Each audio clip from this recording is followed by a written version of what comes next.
you have a very interesting life, 3 countries. So you lived in Italy and currently living in Germany. So you're still an expat, but you're originally from New York, as far as I can recall. So maybe we can start from the beginning, and maybe you can explain a little bit what is your background and what was your life in New York before we enter to the first move to Italy. Sure. Thanks so much for having me. I'm happy to be here. So, yes, I mean, I was born and raised in New York in an Italian family. My parents were immigrants from Italy, from southern Italy, from Puglia. And I have to tell you that I really never imagined a life or a career outside of, what I considered to be like one of the most dynamic places in the world, which is New York and New York City.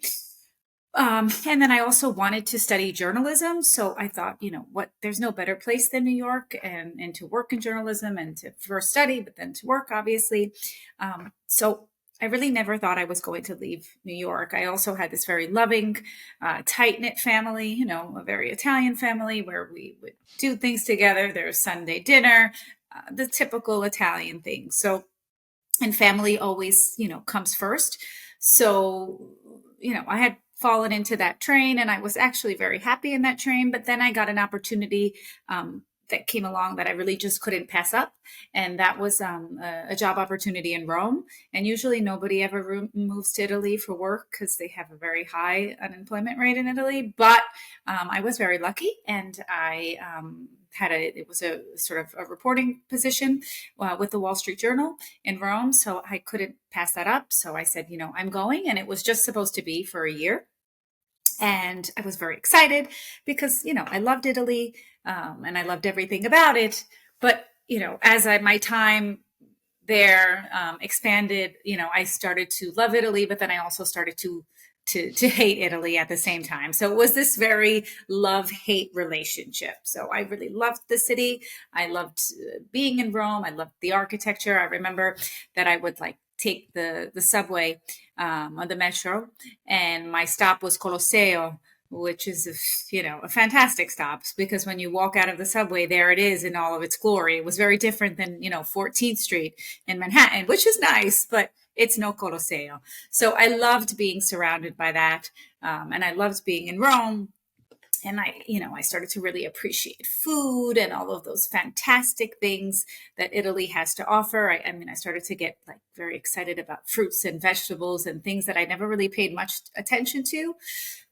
So that was all great. But then I also hated Italy because I couldn't deal with, what we would say was that the Italian bureaucracy at the time and the inefficiency of certain things. So that was very, very challenging to me.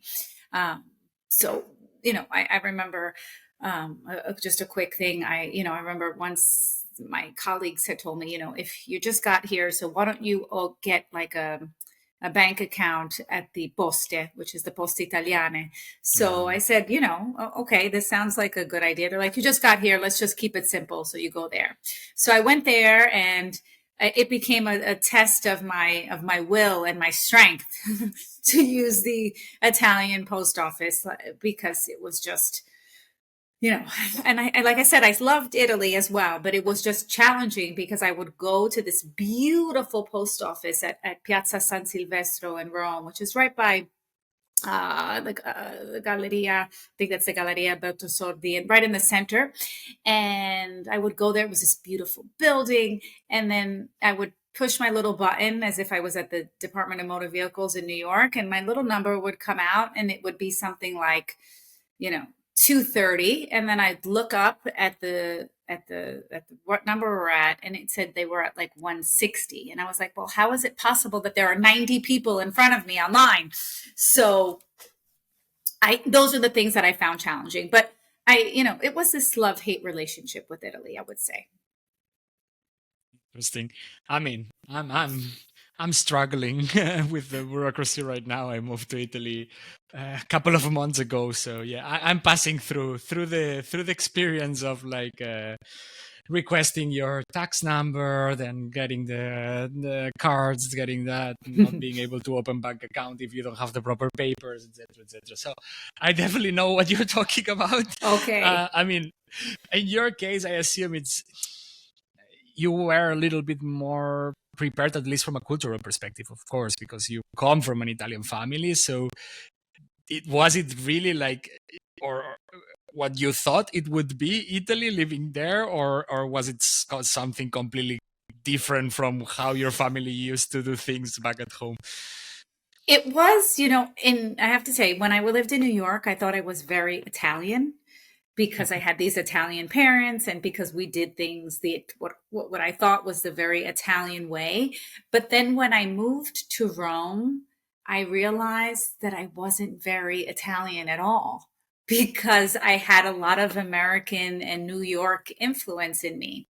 So it was very it was different. It was a lot different than I had imagined because I didn't really fit in there, even though I thought I'm Italian just like you. But after I say ciao and a few words, you can tell that because I have an American accent when I speak. So people could immediately tell that I was not Italian from my accent.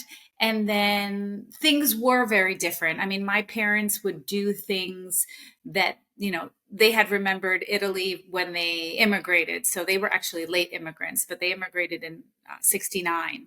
So they would do things that people did in the 60s, that when I went to Italy in 2000, and I think it was, if I remember, 2008,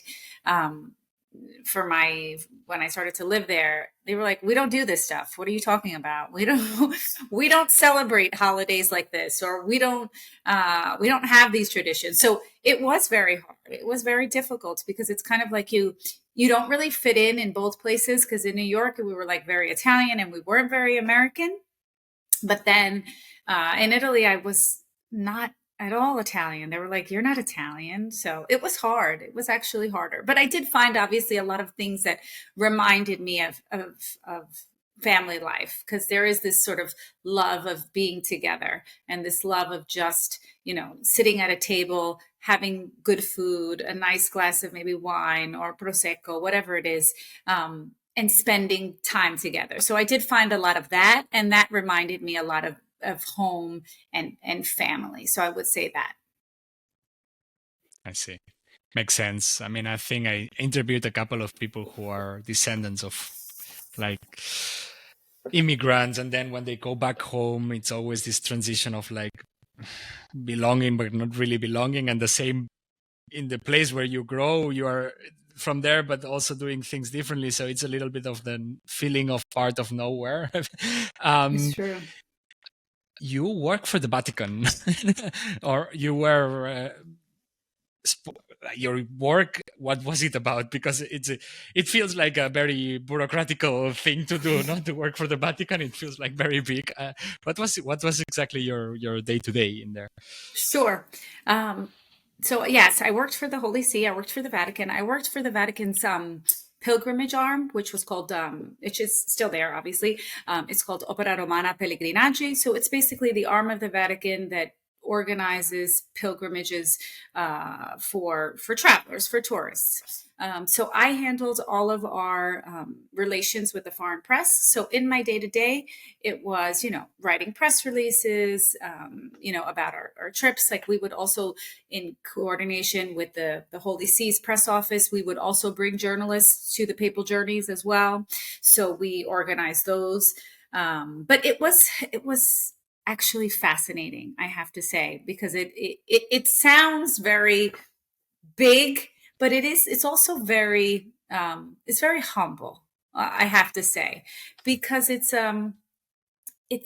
was a wonderful place to work. I mean, for me as a Roman Catholic, it was a natural, but my faith grew a lot while I was there, because there were moments of like prayer and reflection that we could all have if we wanted.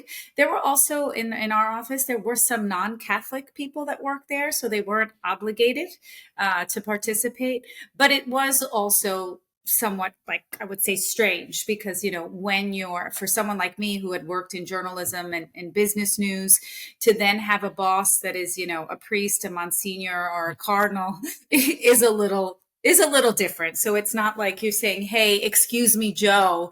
It's more like, excuse me, your your holiness. Well, not, I mean, that would be the father, but we'll say your excellency or something along those lines. So I had to be very careful with the titles that I used. And as a foreigner, we're not very good with like formal and informal, at least Americans, because we only use you. So it was like a learning experience for me to be very careful with my word usage and how I was addressing people, and if I was using the right, formal or informal. I also have to say, there isn't a dress code, but there is. So, I noticed that from when I started, I was very young at the time. I started to look more and more nun-like as the as the years went by, because it's, you don't want to go in with like exposed arms. You can't. I mean, I remember like I used to wear like fun colored nail polish. And at one point I was like, oh my God, I can't wear anything bright. I have to be very careful. So there was like an unwritten dress code, but you're around priests all day. And so it's interesting. You need to adapt, no? You definitely have to adapt. You actually have to adapt. Absolutely. Yes. So, but it was fantastic. I loved it. It was great. So I actually I missed that part a lot. So that's why I listen to a lot of podcasts. So I can get those moments of like prayer, reflection, meditation, from that side, because I don't have that at work anymore. So you said something that stuck in my mind. You said I was supposed to go for 1 year, but definitely you stayed more time than that, no? It sounded like that. But then you moved to Germany also. So how much time did you spend in Italy, and when that change of like from Italy to Germany happened, and why? Sure. So yeah, I was supposed to stay in Rome for a year, and then I was supposed to return back to New York after my time at the Journal.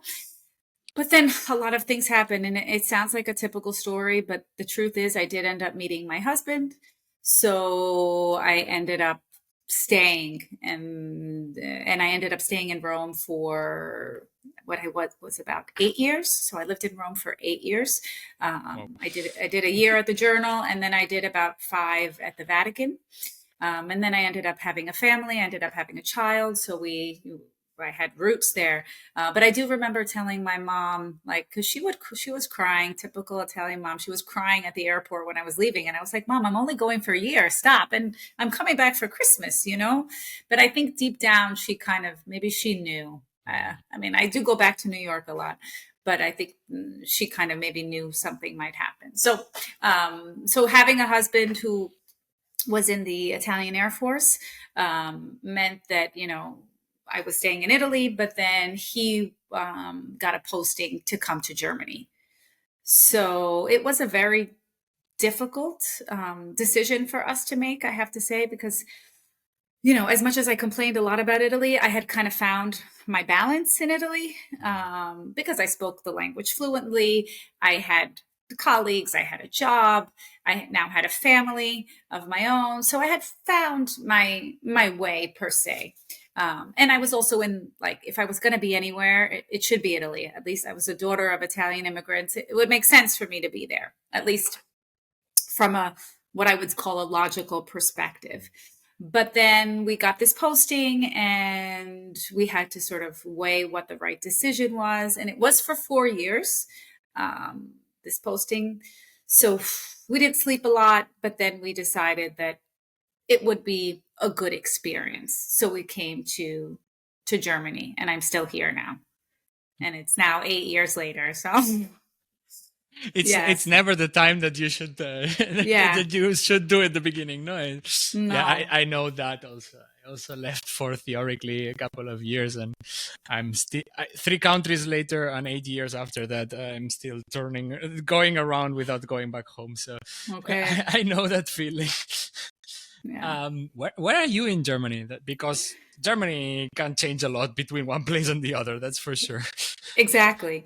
Yeah. So I live in a small town called Gangelt, which is on the west side, sort of north. Basically, we live in what's called the tri-border area, which means that we're on the border between Belgium and the Netherlands. So if I drive 10 kilometers in one direction, I'm in the Netherlands. If I drive about 15 in the other, I'm in Belgium. So we're really close to the border.